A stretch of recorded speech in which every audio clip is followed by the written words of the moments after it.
మీ personal interviews మరియు వ్యాపార ప్రకటనల కొరకు ఈ నెంబర్ని సంప్రదించండి. నమస్తే, వెల్కమ్ టు మనం టీవీ. పెళ్ళి ఈ మాట వింటే ప్రజెంట్ ఉన్న జనరేషన్లో అబ్బాయిలు అయితే భయపడిపోతున్నారు. 30 సంవత్సరాల వయసు వచ్చినా పెళ్లి చేసుకోవాలంటేనే అడలిపోతున్నారు. అసలు ఎందుకు వీళ్ళ 30 సంవత్సరాల వయసు వచ్చినా పెళ్లికి ఎందుకు జంకుతున్నారు అనే విషయాలు మనతో మాట్లాడడానికి అయితే మాత్రం మనతో మాట్లాడడానికి మానసిక వైద్య నిపుణులు డాక్టర్ ముగి శ్రీనివాస్ మైండ్ పవర్ అధినేత అయినటువంటి ముగి శ్రీనివాసరావు గారు ఉన్నారు. ఆయనతో మాట్లాడదాం. సార్ నమస్కారం. సార్ నమస్కారం. అసలు ఏంటి సార్ అర్థం కావట్లేదు. అసలు 30 సంవత్సరాల వయసు వచ్చిన అబ్బాయిలకి పెళ్లి చేసుకోమంటే హడలిపోతున్నారు. ఎందుకు సార్? అసలు వాళ్ళు ఏం చూసి భయపడుతున్నారు? ఎందుకు సార్? సొసైటీలో వాళ్ళు ఏంటి సార్ అనుభవిస్తున్న మానసిక పరిస్థితి సంగతి ఏంటి సార్? అంటే యాక్చువల్లీ ఏమైందంటే జనరేషన్ గ్యాప్ అనేది చాలా స్పష్టంగా కనబడుతుంది. ఎప్పుడైతే ఒక తండ్రి తన యొక్క వివాహాన్ని 21 సంవత్సరం తర్వాత చేసుకొని ఆ తండ్రికి పుట్టినటువంటి ఒక బిడ్డని 21 సంవత్సరాలు కాదు, 25 సంవత్సరాలు కాదు, 30 సంవత్సరాల వరకు కూడా ఎందుకు పెళ్లి చేయలేకపోతున్నాడు అనేది ఇది పెద్ద $1 మిలియన్ క్వశ్చన్. ఇంకొక అతిపెద్ద క్వశ్చన్ ఏంటంటే వారికి ఉద్యోగం ఉన్నా, వారి ఉన్నత చదువులు చదివినా 30 సంవత్సరాలు వచ్చినప్పటికీ కూడా అబ్బాయిలు పెళ్ళంటే భయపడడానికి గల ప్రధానమైన కారణం ఏంటంటే ఇక్కడ ఇది అబ్బాయిల తాలూకా సమస్య కాదు. అబ్బాయిల తాలూకా సమస్యతో పాటు అమ్మాయిల తాలూకా ఆలోచనల్లో మార్పు వచ్చింది. మహిళల తాలూకా యాటిట్యూడ్లో చాలా చేంజెస్ వచ్చాయి. మహిళలు ఈరోజు చాలా ఉన్నతమైనటువంటి అద్భుతమైనటువంటి కోరికలతో వారు ఈరోజు ముందుకు వస్తున్నారు జీవితంలోకి. అంటే ఒక సర్వే ప్రకారం ఆడపిల్లలు, మహిళలు చాలా ఆంధ్రప్రదేశ్లో పురుషుల కంటే ఎక్కువ మంది ఉన్నారని తేలింది. అందుకనే ఇప్పుడు ఈరోజు చాలామంది ఆడపిల్లలు ఎక్కువ ఉన్నప్పటికీ కూడా పురుషుల దగ్గరకు వచ్చేటప్పటికి ఒక పురుషుడిని ఎంపిక చేసుకోవడానికి గతంలో లాగా వెంటనే ఎంపిక చేసుకోవడం లేదు. ఒక అమ్మాయిని కానీ ప్రశ్నించి మనస్ఫూర్తిగా క్వశ్చన్ వేసినట్లయితే మీకు ఎటువంటి అబ్బాయి కావాలి అంటే నాకు మినిమం ఒక 6 డిజిట్ లేదంటే ఒక 5 డిజిట్ అంకెలు ఉన్నటువంటి ఆదాయం కలిగినటువంటి వ్యక్తులు కావాలని కోరుకుంటున్నారు. లేదంటే మరికొంతమంది నాకు ఒక బంగ్లాలో ఉన్న వ్యక్తి కావాలని కోరుకుంటున్నారు. మరికొంతమంది చాలామంది ఏం చేస్తున్నారంటే వారి స్థాయికి మించిన కోరికలతో ఈరోజు పురుషుల్ని తబ్బిబ్బు చేస్తున్నారు. దానివల్ల ఏం జరుగుతుందంటే నేను నిజంగా అమ్మాయిని పోషించగలనా, నాకున్న ఆదాయంలో నేను బ్రతకగలను, కానీ స్తోమతకి సరిపోతుందా అనేటువంటి ఆలోచనలో పడిపోతున్నారు. అయితే దీనికి చాలా పరిష్కార మార్గాలు ఉన్నాయి. ఏంటంటే వివాహం అనేది ఆదాయానికి సంబంధించిన విషయం కాదు. వివాహం అనేది ఉద్యోగానికి సంబంధించిన విషయం కాదు. వివాహం అనేది మీ యొక్క ఈ ప్రపంచీకరణ లేదంటే ఆధునీకరణ అనేటువంటి ఈ మోజులో ఎవరైతే పడిపోయి నాకు ఎట్లాంటి అబ్బాయి కావాలి, అట్లాంటి అమ్మాయి కావాలి, లేదంటే నాకు ఒక కారు ఉండాలి, బంగ్లా ఉండాలి, లేదంటే 4 బెడ్రూమ్ ఫ్లాట్ ఉండాలి, నాకు అత్త ఉండకూడదు, మామ ఉండకూడదు, సింగిల్ సన్ అయి ఉండాలి, చాలా కండిషన్స్ ఏవైతే ఉన్నాయో వీటి జోలికి వెళ్లకుండా ఉండే మంచిగా ఆలోచించే అమ్మాయిలు కూడా ఉన్నారని తెలుసుకోవాలి అబ్బాయిలు. ఫస్ట్ ఆఫ్ ఆల్ అబ్బాయిలు ఏంటంటే నాకు సరిపడే మనస్తత్వం గల అమ్మాయి కావాలని కోరుకోవాలి తప్ప నేను అమ్మాయిని పెంచగలనా లేదా అనేది పెద్ద సమస్య కాదు. నిజంగా వివాహం చేసుకోవడానికి 30 ఏళ్ళ వరకు ఎవరైతే ఉంటున్నారో వారికి అనేకమైన సమస్యలు వస్తున్నాయి.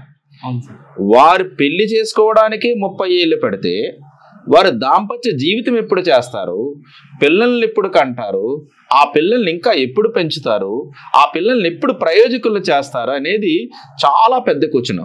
అందుకనే ఏం జరుగుతుందంటే ఎవరైతే లేటుగా పెళ్లిళ్ళు చేసుకుంటున్నారో వారికి పిల్లలు పుట్టడంలో కూడా చాలా గ్యాప్ వస్తుంది. ఆ సంతాన లోపం కూడా జరుగుతుంది. దానితో పాటు వీరికి అప్పటికే ఒబేసిటీ సమస్య వస్తుంది, అప్పటికే వీళ్ళకి బీపీలు వస్తున్నాయి, అప్పటికే షుగర్ వస్తుంది. కారణం ఏంటంటే వీరు ఉద్యోగము డబ్బు అనేటువంటి వేటలో పడిపోయి కుటుంబానికి దూరం అయిపోయి ఏదో సాధించేస్తున్నాములే అని తెలుసుకొని ఈ బయట ఆహార పదార్థాలు, ఈ రోడ్ల పైన ఉన్నటువంటి ఆహార పదార్థాలని, ఈ కలర్ ఫుడ్స్ని, ఈ ప్లాస్టిక్ బాటిల్లో ఉన్నటువంటి వాటర్ని సమయానికి భోజనం చేయకుండా పొట్టాలు పెరిగిపోయి గడ్డాలు తెల్లబడిపోయి చివరికి ఏంటంటే డబ్బు గడించే సమయానికి వీరికి ఎవరు కూడా పిల్లనివ్వలేని పరిస్థితి వస్తుంది. అవును సార్. సార్ ఇక్కడ ఇంకొక క్వశ్చన్ రైజ్ అవుతుంది సార్. ఒక సొసైటీలో కూడా మ్యారేజ్ చేసుకున్న వాళ్ళు అంటే గొడవలు అవ్వడం, లేదంటే ఒకరినొకరు చంపుకోవడం, ప్రియుడి మధ్యలో పడి సొంత భర్తనే చంపడం, ఇలాంటివి చూడడం వల్ల ఇప్పుడు ఉన్న వయసులో పెళ్లి చేసుకోవాల్సిన అబ్బాయి ఒక మానసిక స్థితి మీద ఏమైనా పడుతుందా సార్? అంటే వేరే అమ్మాయిని పెళ్లి చేసుకుంటే నేను కూడా ఇలా లవ్ చేసే అమ్మాయి ఉంటుంది. 100% మీరు ఏదైతే ఇప్పుడు క్వశ్చన్ వేసారో ఇది చాలా వాల్యుబుల్ క్వశ్చన్.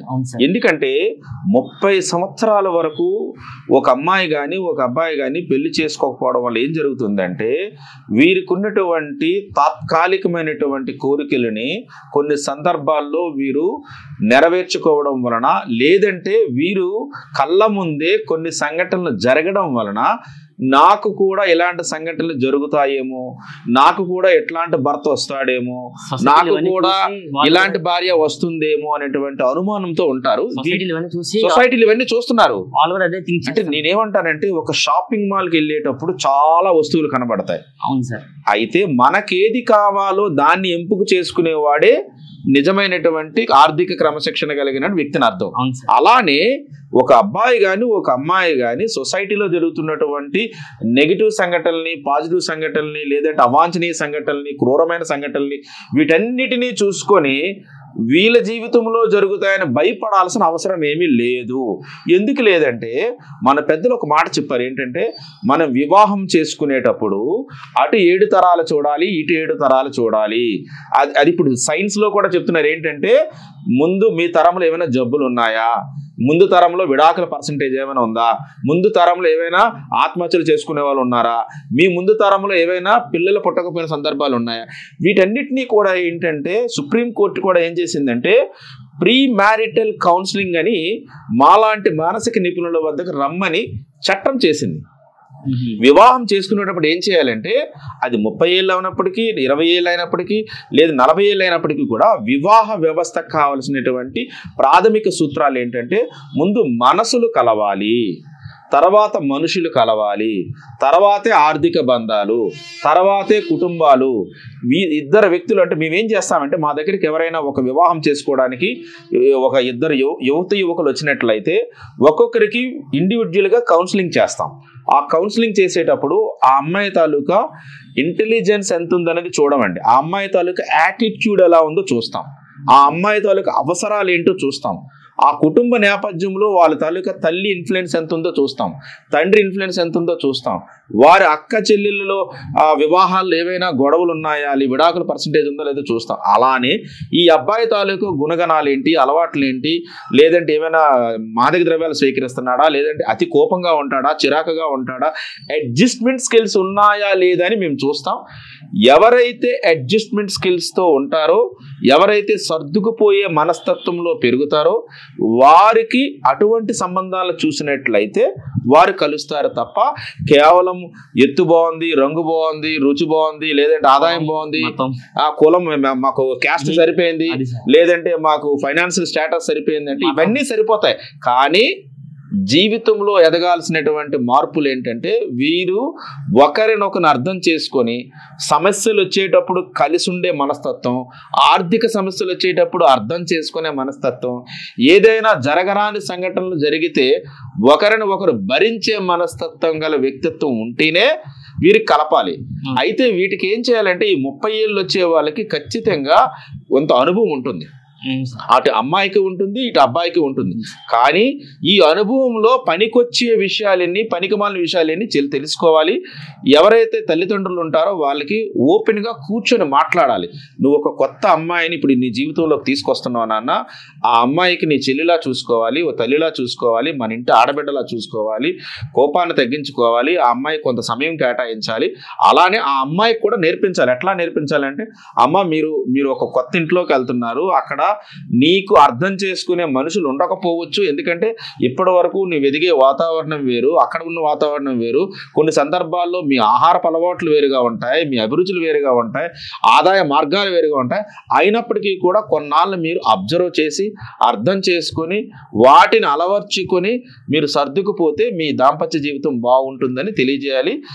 దయచేసి మనం ఆకలి వేస్తే ఏ విధంగా అయితే అన్నం తింటామో, నిద్ర వేస్తే ఎట్లా అయితే నిద్రపోతామో, ఎప్పుడైతే వీరి కౌమార దశకు వచ్చారో 21 సంవత్సరాలు దాటిన తర్వాత ఖచ్చితంగా 25 సంవత్సరాల లోపు వివాహానికి మానసికంగా పిల్లల్ని మనము అన్ని రకాల కుటుంబ అలవాట్లతో పాటు ఆర్థిక క్రమశిక్షణలతో పాటు సామాజిక నైతిక విలువలను నేర్పించి వివాహం చేయడానికి మనం ప్రయత్నం చేసినట్లయితే ఖచ్చితంగా వీరు కలిసి ఉంటారు. సార్, ఇంకా సొసైటీలో కూడా తోటి ఫ్రెండ్స్ ఉంటారు, వాళ్ళు చూస్తే చాలా లగ్జరీగా బతుకుతారు. దీనికి అంత స్తోమత ఉండకపోవచ్చు, ఈ అబ్బాయికి అంత పోషించే స్తోమత ఉండకపోవచ్చు. అంటే వాళ్ళ వైఫ్ని అంత బాగా చూసుకుంటున్నాడు, నేను వైఫ్ని అంత బాగా చూసుకోలేను, సో నా వైఫ్ వాళ్ళు మా ఇద్దరికి గొడవలు అవుతాయి, లేదంటే మా పేరెంట్స్ని బాగా చూసుకోవద్దు అని చాలా అపోహలు ఉంటాయి. అలా అపోహలు ఉండడం కూడా ఈ యొక్క మ్యారేజ్ చేసుకోవడానికి ఒక బ్యాక్ స్టెప్ వేస్తున్నారు అనుకోవచ్చు సార్ ఈ అబ్బాయిలు. 100% ఎప్పుడైతే ఒక వ్యక్తి ఎదుటి వాళ్ళు కంపారిజన్ చేసుకుంటాడో అప్పుడు ఏం చేస్తాడంటే ఎప్పటికీ కూడా మీరు ఎవ్వరితో కూడా సమానం కాదు. You are a unique personality. ప్రపంచంలో ఏ ఇద్దరు వ్యక్తులు కూడా సమానం కాదు. మీలా ఇంకొకరు ఆలోచించరు కాబట్టి ఇంకొకరులా మీరు ఆలోచించాలని అనుకోకూడదు. మీరు అర్థం చేసుకోవాల్సినది మీ ఆర్థిక పరిస్థితులని, మీరు అర్థం చేసుకోవాల్సింది మీ కుటుంబ పరిస్థితులని, మీరు అర్థం చేసుకోవాల్సింది మీ భార్యని, మీరు అర్థం చేసుకోవాల్సింది మీ తల్లిని, మీ తండ్రిని. మీరు అర్థం చేసుకోవాల్సింది ఏంటంటే మీ యొక్క వ్యక్తిత్వాన్ని ఏమి చేస్తే ఉన్నతంగా తీర్చుకోగలరు, ఏమి చేస్తే మీరు పైకి రాగలరు అనేది మీరు ప్రయత్నం చేస్తే మీరు ఎవరినైతే మీరు పోల్చుకుంటున్నారో, ఎవరితోనైతే మీరు లగ్జరీ లైఫ్ అనుకుంటున్నారో వాళ్ళకంటే లగ్జరీ లైఫ్ని మీరు ఖచ్చితంగా పొందుతారు. ఎప్పుడంటే మీ యొక్క ఇన్వెస్ట్మెంట్ అంటే ఏంటంటే చాలామంది వారి తాలూకా ఆలోచనని ఇతరులకు ఇన్వెస్ట్మెంట్గా ఇస్తుంటారు, చాలామంది వారి యొక్క సమయాన్ని ఇతరులకు ఇస్తుంటారు. అలా కాకుండా మీ అభివృద్ధి కోసం, మీ కెరియర్ కోసం, మీ కుటుంబం కోసం, మీరు చేస్తున్న ఉద్యోగం కోసం, మీ ఆరోగ్యం కోసం మీరు ఎప్పుడైతే కొంత సమయాన్ని కేటాయిస్తారో, ఇతరులతో పోల్చుకోకుండా ఏ రోజైతే మీరు మీ జీవితాన్ని మీ జీవితంలాగా మీరు అనుభవిస్తారో అప్పుడు ఖచ్చితంగా మీరు కూడా ఎదుగుతారు. సార్, వయసు వస్తే 30 సంవత్సరాలు వస్తుంది, పెళ్లి చేసుకోమంటేనేమో ఇంట్లో అబ్బాయిలు భయపడుతూ ఉంటారు.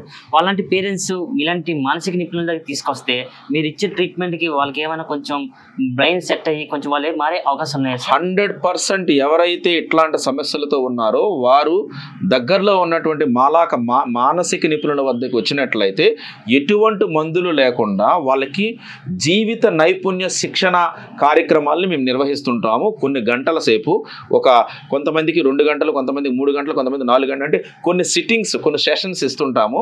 వివాహానికి ముందు ఎట్లా ఉండాలి, వివాహం తర్వాత ఎలా ఉండాలి, జీవితంలో ఇటు భార్యని ఇటు తల్లిని వారి యొక్క జీవితాలను ఏ విధంగా సమతుల్యపరచుకోవాలనేటువంటి కార్యక్రమాన్ని మేము ఖచ్చితంగా నేర్పిస్తున్నాము. ఒకప్పుడు మన ఉమ్మడి కుటుంబాల్లో మన అమ్మమ్మలు తాతలు నేర్పించేవారు. ఇప్పుడు ఉమ్మడి కుటుంబాలు లేవు కాబట్టి ఈరోజు కౌన్సిలింగ్ సెంటర్స్, మానసిక శిక్షణ శిబిరాలు అవసరం వస్తుంది. మీరు చెప్పినట్టుగా ఖచ్చితంగా బిఫోర్ మ్యారేజ్ వచ్చినట్లయితే వారికి ఆఫ్టర్ మ్యారేజ్ ఎటువంటి కష్టాలు లేకుండా హ్యాపీగా జీవితం ఎలా అనుభవించాలనేది మేము నేర్పించగలం. సార్, ఒక మంచి దాంపత్యం అంటే మీరు పెళ్లి చేసుకున్నాక ఇద్దరు కూడా హ్యాపీగా బ్రతకాలి అంటే వాళ్ళిద్దరి మధ్య ఎలాంటి అన్యోన్యత భావాలు కలిగి ఉండాలి సార్? ఇద్దరి మధ్య ఎటువంటి అన్యోన్యమైనటువంటి సాంప్రదాయ పద్ధతులు ఉండాలంటే ఇద్దరు వేరు కాదని తెలుసుకోవాలి. మీరిద్దరూ ఒకటే, మీరిద్దరు వేరు కాదు, మీ ఇద్దరు కోరికలు వేరు కాదు, మీ ఇద్దరు అభిరుచులు వేరు కాదు, మీ ఇద్దరు ఆర్థిక సంబంధాలు వేరు కాదు.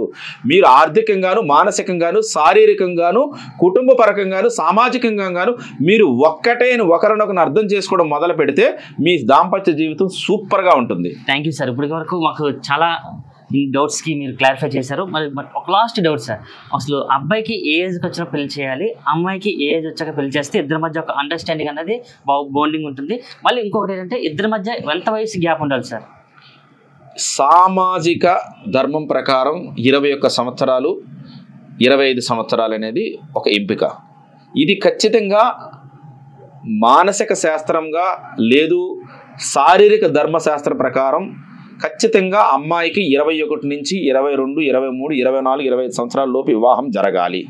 అప్పుడు వారు జీవితం బాగుంటుంది, ఆరోగ్యంగా ఉంటుంది, వారి యొక్క పిల్లలు కూడా బాగుంటారు. అలానే అబ్బాయి కూడా ఖచ్చితంగా 25 నుంచి 26, 27 ఏదైతే సంవత్సరాలు వస్తుందో ఆ టైంలో ఖచ్చితంగా వివాహం చేసుకున్నట్లయితే మనం ఒక పండుని కరెక్ట్ టైంలో తింటే ఆరోగ్యంగా ఉంటుంది. అలానే ఒక ఆహారాన్ని కూడా కరెక్ట్ టైంలో తింటే ఆరోగ్యంగా ఉంటుంది. వయసు అనేది ఖచ్చితంగా 21 నుంచి 25 మధ్య చేసుకున్నట్లయితే వీరి జీవితం అయితే అద్భుతంగా ఉంటుంది. అంతకు దాటిన తర్వాత కొన్ని ప్రత్యేకమైన పరిస్థితుల్లో ఉన్నట్లయితే అర్థం చేసుకొని ముందుకు వెళ్తే ఖచ్చితంగా వాళ్ళు కూడా బాగుంటారు. ఇద్దరి మధ్య ఏజ్ ఎంత గ్యాప్ ఉండాలంటారు సార్? ఉండొచ్చండి. మాక్సిమం 5 years కంటే ఎక్కువ గ్యాప్ ఉన్నట్లయితే ఏం జరుగుతుందంటే షార్ట్ టెంపర్ వస్తుంది. ఒక అమ్మాయికి ఒక అబ్బాయికి 5 సంవత్సరాల మించి ఉన్నట్లయితే వీళ్ళ మధ్యన ఏం జరుగుతుందంటే అమ్మాయికి షార్ట్ టెంపర్ ఎక్కువ వస్తుంటుంది. కారణం ఏంటంటే అనుభవం ఉండదు అమ్మాయికి, ఈ అబ్బాయికి అనుభవం ఉంటుంది. ఎప్పుడు ఈ భరించే గుణం ఉండాలి. అందుకే మన భారతదేశంలో భర్త అనేవాడిని భరించమని చెప్తుంటారు. కారణం ఏంటంటే అమ్మాయిలు ఎప్పుడు కూడా చిన్నవాళ్ళుగా ఉంటారు కాబట్టి నువ్వు భరించాలి నాన్న అని చెప్తుంటారు. భరించేవాడే భర్త అని అంటారు కదా. దాంట్లో ఉన్న అర్థం ఏంటంటే అమ్మాయి తాలూకు వయసు తక్కువ కాబట్టి నువ్వు అర్థం చేసుకోవాలి. వన్స్ ఒకసారి ఆమెకు అనుభవం వచ్చిన తర్వాత నిన్ను అర్థం చేసుకోవడం మొదలు పెడుతుంది అని అర్థం. Sir thank you sir. Thanks అండి. మాకు ఉన్న చాలా డౌట్స్ కి మీరు క్లారిఫై చేశారు. సో ఇది ఇక్కడ పరిస్థితి. మనమైతే డాక్టర్ మూగి శ్రీనివాస్ గారిని అయితే అడిగి తెలుసుకున్నాం. ఇతరైతే ప్రముఖ మానసిక వైద్య నిపుణులుగా అయితే ఇక్కడ ఎంతో మందికి అయితే తన యొక్క సేవలు అందిస్తున్నారు. ఇప్పుడు వరకు ఆయన మాటలు మనం విన్నాం కదా. 30 సంవత్సరాల వయసు ఉన్న పిల్లలు ఎందుకు పెళ్లి చేసుకోలేకపోతున్నారు, వాళ్ళు ఎలాంటి మానసిక సంబంధించిన వ్యాధులకు సంబంధించిన వస్తున్నాయి, వీటన్నిటికీ కూడా ఎలాంటి కౌన్సిలింగ్ తీసుకోవాలి అనేది అయితే మాత్రం డాక్టర్ మూగి శ్రీనివాస్ గారి మాటలు అయితే మనం తెలుసుకోవడం జరిగింది. ఇదే ఇక్కడ పరిస్థితి. కెమెరా పర్సన్ సుదీప్తో ప్రశాంత్, మనం టీవీ, విశాఖపట్నం.